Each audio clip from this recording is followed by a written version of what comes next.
जो नंदगांव का जो हॉस्पिटल है गायों का जी। चिकित्सा विभाग 1500-1600 गोवंश को रखने की व्यवस्था है चिकित्सा की। तो बाहर से जो गोवंश आता है एक्सीडेंट वाला, प्लास्टिक खाया हुआ या बहुत ही कमज़ोर गोवंश, हमारी एम्बुलेंस लगी हुई है जो बाहर से बीमार गोवंश को लेके आती है। जैसे इसका ये रीढ़ का हड्डी उतरा हुआ है, हमारे पास ऐसा लगभग 300 गोवंश ऐसा है जो खड़ा नहीं हो सकता, जिसके बैकबोन की प्रॉब्लम है। एक्सीडेंट हो गया, गिर गया, उसके बाद में कुत्तों ने काट दिया, डॉग बाइट का बड़ा घाव हो गया, काट देते, कोई इतना बड़ा घाव हो गया इसका, घाव कर देते, कुल्हाड़ी का घाव या लकड़ी मार देंगे, फ्रैक्चर कर देंगे। दुर्दशा है, आप देख रहे हो, आप यहाँ देख रहे हो, आपके सामने प्रत्यक्ष है।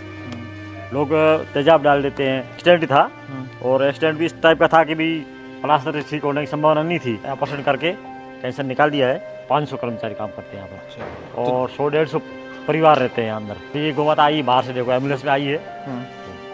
नमस्कार, जय गौ माता, जय गोपाल। हम बहुत सी ऐसी वीडियो बनाते हैं जिसमें आपको दिखाते हैं कि डेयरी फार्मिंग कैसे की जाती है, खेती कैसे की जाती है। लेकिन आज जो वीडियो मैं आपको दिखाने जा रहा हूँ उसमें आप देखेंगे कि कैसे सड़क किनारे जो हमारा गौवंश होता है वो अगर दुर्घटनाग्रस्त हो जाता है तो वो कहाँ जाता है, उसका कैसे इलाज किया जा सकता है। और ये जानना आपको बेहद ज़रूरी है क्योंकि गौ माता जिनको हम सड़कों पे छोड़ देते हैं, भटकता हुआ छोड़ देते हैं, जब वो दूध देना बंद कर देती है तो उसके बाद में उसका होता क्या है, क्या क्या परेशानियों का सामना उसको करना पड़ता है। आज हम हैं नंदगांव पथमेड़ा गौशाला राजस्थान में। तो इस बातचीत को आगे बढ़ाते हैं और आपको दिखाते हैं कि ये गौशाला क्या कुछ कर रही है निराश्रित गौवंशों के लिए और दुर्घटनाग्रस्त जो गौवंश होता है उनके लिए। आपका नाम और आपका परिचय? चैनाराम चौधरी, मैं बाड़मेर से हूँ और एलए से हूँ और ये नंदगांव गौशाला में यहाँ पे मैं 17-18 साल से सेवा दे रहा हूँ चिकित्सा विभाग में। ये हमारा धर्मपुरी गौ चिकित्सा विभाग है जो नंदगांव का जो हॉस्पिटल है गायों का चिकित्सा विभाग। इसमें हमारे पास 1500-1600 गोवंश को रखने की व्यवस्था है चिकित्सा की।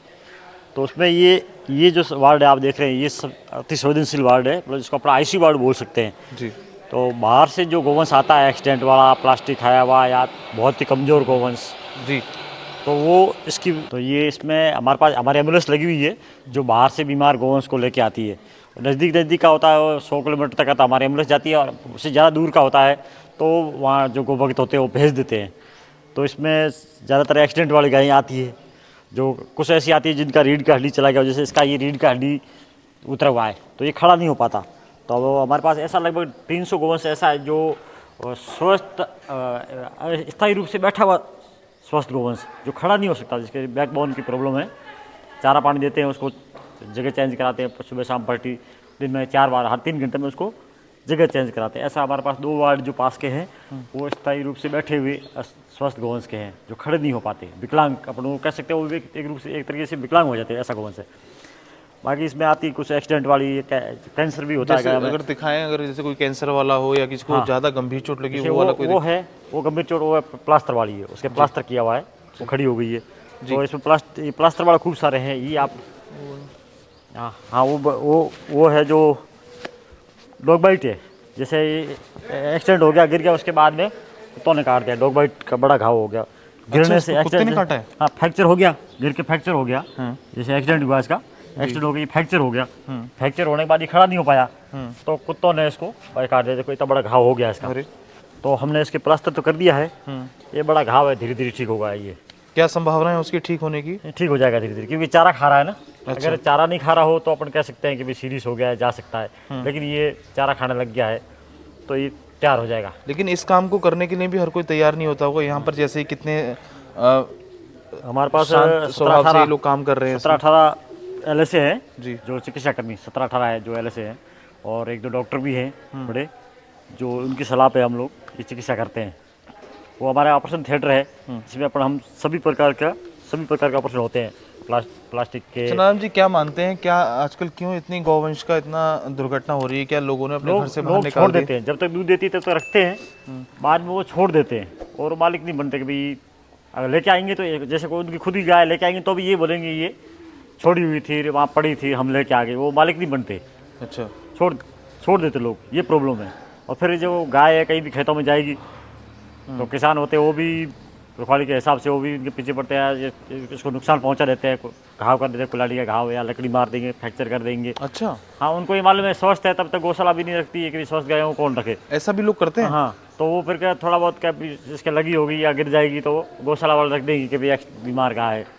तो ऐसा भी बहुत लोग करते हैं। कितना दुखद है ना, बहुत दुखद। हम कुत्तों को अपने घर में बेड में बैठा रहे हैं, कुत्ते ब्रीडिंग कर रहे हैं, लेकिन गायों की दुर्दशा है, आप देख रहे हो, आप यहाँ देख रहे हो, आपके सामने प्रत्यक्ष है। लोग तेजाब डाल देते हैं। अरे ऐसा भी हाँ, केस आते बहुत हैं? केस आते हैं जैसे लोग तेजाब डाल देते हैं। बड़े नंदी होते हैं, बड़ा गोवंश है, तो वो वैसे बार बार खेत में जाएगा इसके तो वो लोग इसके क्या हुआ है? इसके पैर नहीं है क्या? ये इसका एक्सीडेंट, ये समझो ये एक्सीडेंट ही था। और एक्सीडेंट भी इस टाइप का था कि भी प्लास्टर से ठीक होने की संभावना नहीं थी, तो इसका ऑपरेशन कर दिया। फिर चल पाएगा वो? ये खड़ा हो जाता है, ये खड़ा भी होता है, वो धीरे धीरे तैयार हो जाएगा। रहने दीजिए, इसके बेचारे को कष्ट होगा।